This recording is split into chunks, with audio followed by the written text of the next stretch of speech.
So I was born on July 19th, 1997 at 4:56 p.m. And I would grow up to love a whole bunch of different things, some of them being sports, such as soccer, lacrosse, and rowing, and science, which is a discipline I'm planning on majoring in.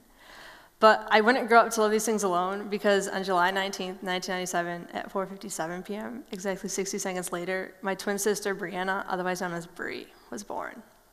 So before we get started, this is the picture that Bree and I like to show everyone who don't otherwise know that we're twins.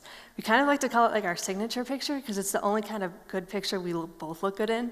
But anyways, we like to have people guess which one they think is me and which one they think is her. So I'm gonna have you guys guess which one you think is me. So if you guys think I'm the one in the blue, so the one on your left, raise your hand. Okay, if you think I'm the one in the gray, so the one on your right, raise your hand. Wow, you guys are really good at this. So I'm the one in the gray, and this is my sister. She came up from Syracuse today, and we didn't plan on matching, but sometimes telepathy just happens. So yes, thanks. But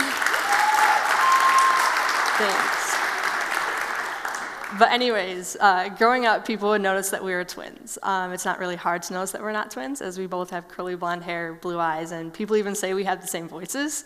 And so people would come up to us and they would ask us questions. And the first question would always be, are you guys twins? And we'd be like, oh yes, of course we're twins. And then that question would open up a whole other number of questions, like, what's it like being a twin? Or do you like being a twin? Or how do you guys tell each other apart? And yeah, right?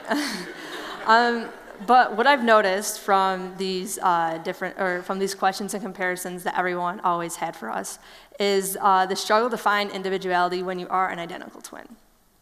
And the definition of individuality basically describes how is one person different from another person. So how are you unique and how do you stand out from everyone else? But for me, if there's someone on this earth that looks exactly like me, how am I different? And if there's a girl on this earth that looks exactly like my sister, how is she different? But that's what I'm going to explain to you guys today. And even though Bree and I do share many similar values, we are different in many different ways. And so first I'm going to start off with physical differences. And even though we are considered identical twins, we do have a few differences. And so the first one is handedness. Bree is completely right-handed dominant, which means she writes with her right hand, and she eats with her right hand, and she plays sports with her right hand. But for me, I write with my right hand, but I do everything else with my left. So that means I eat with my left and I play sports with my left. Growing up, my mom would always complain about my handwriting. I mean, it is atrocious. And I feel so bad for people who do have to decipher it because it's really bad. But unfortunately, I cannot change that anymore. And the next one is height difference. Bree is 5'5"3/4", and I'm 5'6", which makes me a whole quarter of an inch taller than her. So obviously it's not going to produce pictures like this one. It's going to produce pictures more like this one where you can't really tell, and it is really hard to see these physical differences. So when people do try to tell us apart between our physical differences, all that we ask is that you try, because sooner or later you will get it if you do try hard enough. And so the next one is interest differences. In high school, Bree and I shared a ton of English classes, which is kind of weird because we went to a fairly large high school. But in these English classes, we realized that Bree was really, really good at English, and I wasn't so great at English. And so every time we had an essay assigned to us, she was able to write the whole entire thing before I could even write down the first paragraph. And even at 15, she had one of her essays published, which, considering at 15, that's pretty cool. But for me, I was better at science, so I would always help her with her science homework, and she would always help me with my English homework. And my mom would always be like, isn't that kind of cheating? No one else has twins to do that with. And I'd be like, no, Mom, we're just using our resources. So Bree was my resource for English, and I was her resource for science. And so the next one is we both played sports. We both played soccer and lacrosse in high school. But we played different field positions. And Bree, I feel like, was destined to be a goalie. She played goalie in both soccer and lacrosse, and even plays goalie today in college. But for me, I was more of a field player, and I played defense, and not really because I was good at it, but because I wanted to protect my sister back in goal. See, I knew that goalie was a really vulnerable position, and that you could get hurt easily back there.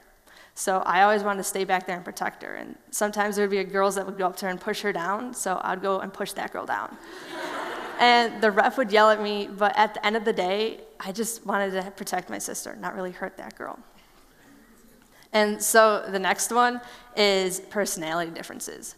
Bree is really, really extroverted. I'm not so much and I'm not really extroverted. And in high school, she would go to school and go to class dressed up as a superhero a lot. And she would sit like that in class and go to lunch like that, and I wouldn't do that. That's not something that I would do. You wouldn't see me flying down the halls of my high school, as I'm more introverted, and you would most likely see me kind of on the outside of a social situation before actually going into it. And so all these physical differences and interest differences and personality differences led us to 2 different colleges. Bree's college, Syracuse University, which is exactly 8 minutes from our house, including the stoplights. So if you take the stoplights out, it's only 3 minutes. So I kind of ask her sometimes, I'm like, Bree, is that really going away to college? But anyways, I go to St. Lawrence University, which is this university, which is about 2.5 hours away from my house. And just a quick side note, the other girl in that picture is our younger sister. Her name's Delaney, and she's 15. We also have a brother who's 13, and his name is Trevor. A lot of people think these 2 are non-existent, mostly because I talk about my sister, and Bree only really talks about me. But anyways, it was at these colleges where we were able to assume our own identities without having the fear of being compared to each other. Because quite frankly, no one up here knows Bree, and no one down at Syracuse knows me. And so, why do I tell you this story? Why do I tell you the story of being an identical twin and being compared and basically having our identities morphed into one instead of having them as 2? Well, it's because it doesn't only happen in sets of identical twins, it happens to everyone every day.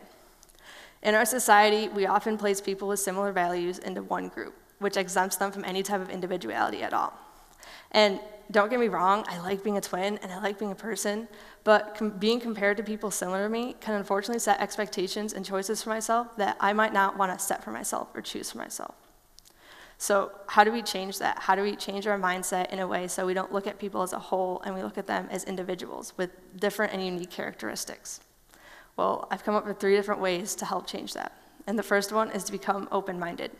A lot of times when we go into conversations with people, we're afraid because we might be too different from them.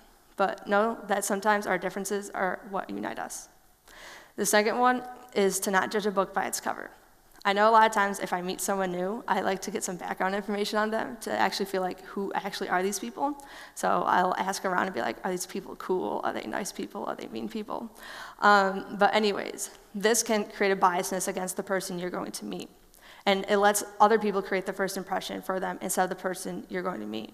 So always make sure that the person you're going to meet, let them create the first impression, not someone else. And the third one, and probably the most important one, is to listen. Bree and I have been coaching a lacrosse team for the past 4 years now, and we coach girls ages 12 to 13.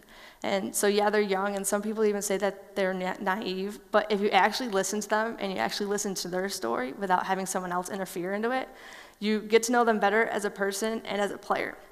So overall, I like being a twin, and I think it's one of the coolest things in the world. But what I don't like is being compared to other people, whether it be my twin sister or someone else, because it can unfortunately set expectations for myself or choices for myself that I might not want to expect or choose. So what we have to do is become open-minded and to not judge a book by its cover, and most importantly, listen. Thank you.